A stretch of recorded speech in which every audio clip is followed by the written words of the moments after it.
डालो निकालो हो गया सुनना और श्रवण करना।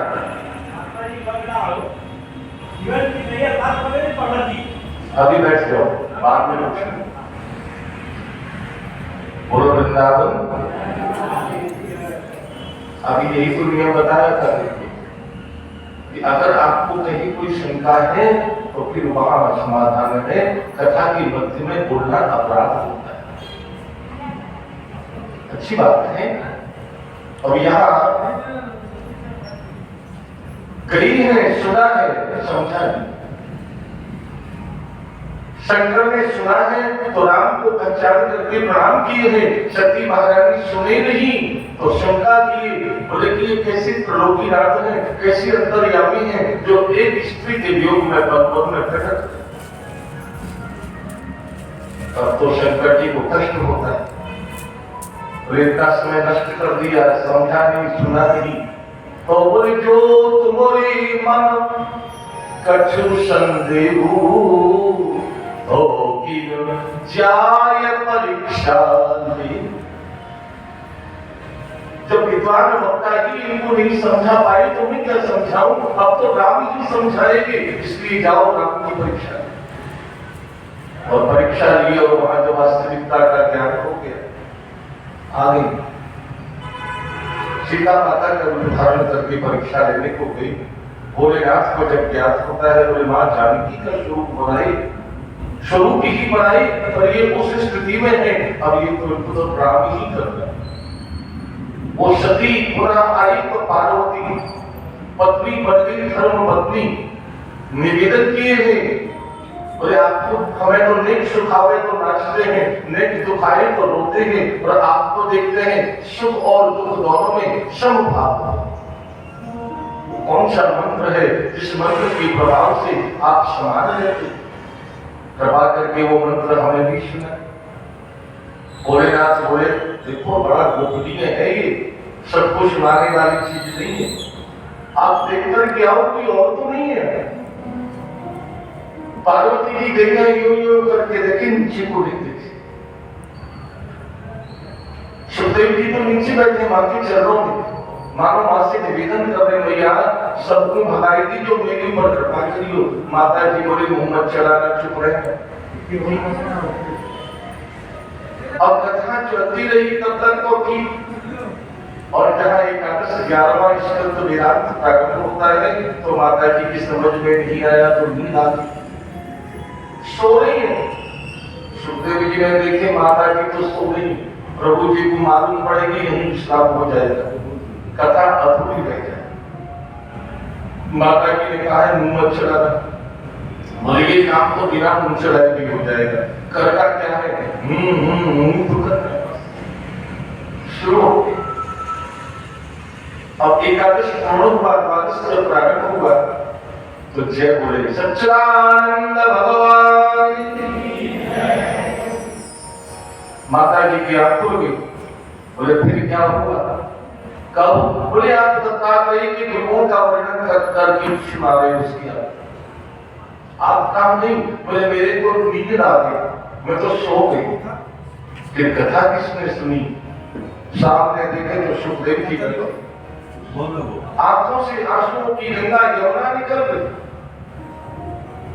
प्यारे कृष्ण कथा श्रवण करके अगर नेत्र अश्रुपात ना हो, आंखों में आंसू ना आए तो फिर क्या कथा सुनी?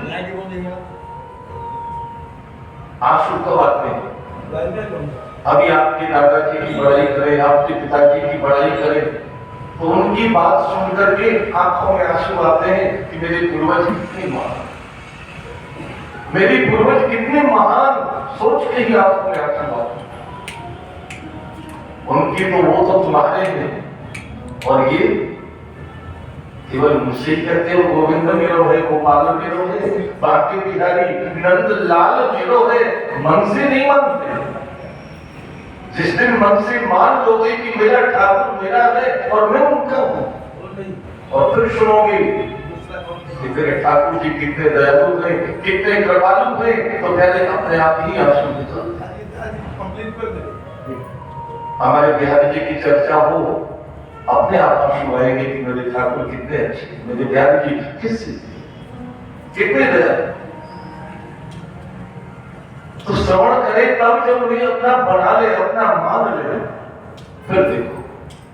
अब सुखदेव तो उनकी कृपा पात्र लगे हैं, उनकी कथा सुन के आंखों में आंसू आ गए और शिव को तो क्रोध आ गया, बोले छोटी सी कथा सुनी और चोर को तो दंडित करना पड़ेगा।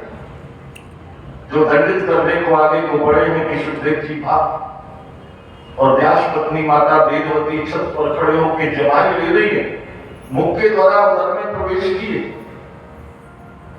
शंकर जी भी बाहर बैठे, बोले जवाओगे तो मारे जाओगे, छोड़ूंगा नहीं। व्यास जी बधाए हैं, शिव को बाहर बैठे देखिए कैसे, बोले तेरे घर में मेरा चोर, आपका चोर क्या चुरा लिया? बोले मेरी नाम धन को चुरा लिया। कथा के विषय में जो बताई, व्यास जी समझ गए कि सूर्य जी के कृपा पात्र आ गए, इनसे बचाओ। शंकर जी को समझाए, क्रोधम माकुर शंकर, हे विश्वनाथ ये भगवत भक्त है, भगवान की कथा तो भक्त ही सुनते हैं, आपकी क्यों सुनेंगे? और भक्त भगवान को कितनी प्रिय है ये तो आप जानते हैं, इसलिए इनके ऊपर क्रोध मत करो, शांत हो जाओ। व्यास जी की बात को मान के शिव गए। 12 वर्ष तक माता जी के उदर में सुखदेव विराजे। व्यास जी देवताओं को बुला करके कहलवाए तो सुखदेव जी बोले, अगर गोलोक बिहारी श्री कृष्ण मेरे को आदेश करे तो मैं जन्म लूं। ठाकुर जी को आह्वान किए, गोविंद पधारे, बोले बालक क्यों आपको दुखी कर रहे हो, क्यों नहीं जन्म ले रहे? बोले प्रभु बाहर आपकी सेविका माया तैयार बैठी है, जन्म लेते ही पकड़ लेगी, मेरे को परेशान करेगी, तो यहाँ माता जी की उदर में मैं निर्विघ्नता निश्चिंत होकर के आपका स्मरण कर रहा हूं। नारायण बोले मेरी माया तेरे को नहीं सतावेगी, मैं तेरे को वचन देता हूं, तू जन्म तो ले। सुखदेव जन्म लिए हैं। सबसे पहले मां को प्रणाम किए, पिता व्यास जी को प्रणाम किए, फिर ठाकुर जी को प्रणाम किए, नाग को कंधा पर डाल के चल दिए। व्यास जी ने देखी इतने दिन के बाद में तो बेटा का जन्म हुआ और ये भी जा रहा है। व्यास जी पीछे पीछे दौड़े, बेटा रुको, बेटा रुको, नहीं रुके। आगे एक सरोवर में इंद्र की अप्सरा स्नान करो। सुखदेव जी निकल गए, किसी ने जाने ही नहीं दिया और जैसे ही व्यास जी आए सबने जल्दी जल्दी वस्त्र पहने। व्यास जी बोले ढंग करो, मेरा जवान बेटा निकल गया, उसे देख के तो तुम्हें लज्जा नहीं आएगी, वो बूढ़े को देख के लज्जा कर रहे हो। बोले किन की बात कर रहे हो? उनकी परम सुखदेव प्रियम प्रवृदंत मनोदेत मुदैत कृत्यम द्वापायनो विरहकातर आजुभाव पुत्रेति तन्मय तया तरो विनेदुस तम सर्वभूत हृदयं मुनमानतोष। जन्म लेते ही अभी जितना यज्ञोपवीत संस्कार भी नहीं हुआ, माता पिता के सुख को छोड़ करके, घर के सुख को छोड़ करके वन में जा रहे हैं। और आप जैसे महान पुरुष, महान ज्ञानी पुत्र पुत्र कह के जिनके पीछे दौड़ लगा रहे, आपकी करुण दशा को देख के वन के वृक्ष भी आपकी आवाज में आवाज मिलाकर के सुखदेव को रोकना चाह रहे और वो बढ़ के देख भी गए। ऐसे पितरागी परमहंस श्री सुखदेव जी से हम लज्जा करें। व्यास जी किसी से कोई वस्तु तभी छुपाई जाती है जब वो उसके स्वरूप को जानता है। आपकी दृष्टि में हम स्त्री है, आप पुरुष हैं, तो आपसे तो लज्जा करना है। और सुखदेव की दृष्टि समदृष्टि है, वहां ना कोई स्त्री है ना कोई पुरुष है, सब जीव मात्र है। ऐसे परमहंस श्री सुखदेव से यदि हम लज्जा करते हैं तो ये उनकी पारवंश का अपमान, ये महापाप होगा जो हम नहीं कर सकते। सुखदेव को तो प्रणाम करने में ही हम सबका कल्याण। तम सर्वभूत हृदयं मुनमानतोष। व्यास जी गए हैं, शिष्यों को भागवत पढ़ाए। अब शिष्य जो वन में संध्या लेने को जाते हैं, इन्हें डर लगता है, तो गुरु जी ने आदेश किया अपने भागवत पाठ करके जाओ, आपको लगेगा जैसे कृष्ण आप ही के साथ में है, आपको डर नहीं लगेगा। सब पाठ करते हुए जाते थे। एक दिन उसी स्थान से निकल रहे जब सुखदेव जी विराजे। भागवत श्लोकों को सुनकर के सुखदेव की समाधि खुली। आपने पूछा किया इतनी सुंदर श्लोक कहां से याद किए? बोले हमारे गुरु जी के पास तो ऐसी श्लोकन को भंडा है। अपने गुरुदेव के दर्शन करा तो आओ, आए ही यहाँ प्रणाम किए व्यास जी को। व्यास जी पूछे क्यों आई? बोले आपके पास में जो सुंदर सुंदर श्लोक हैं हम उनको सुनने आए। व्यास जी को मन प्रसन्न है। बोले वाह, आज भटक के आया है, अब अटकेगा तो फिर नहीं भटकेगा। बोले आप ही के लिए तो बनाए हैं, सुना रहे हैं इनको।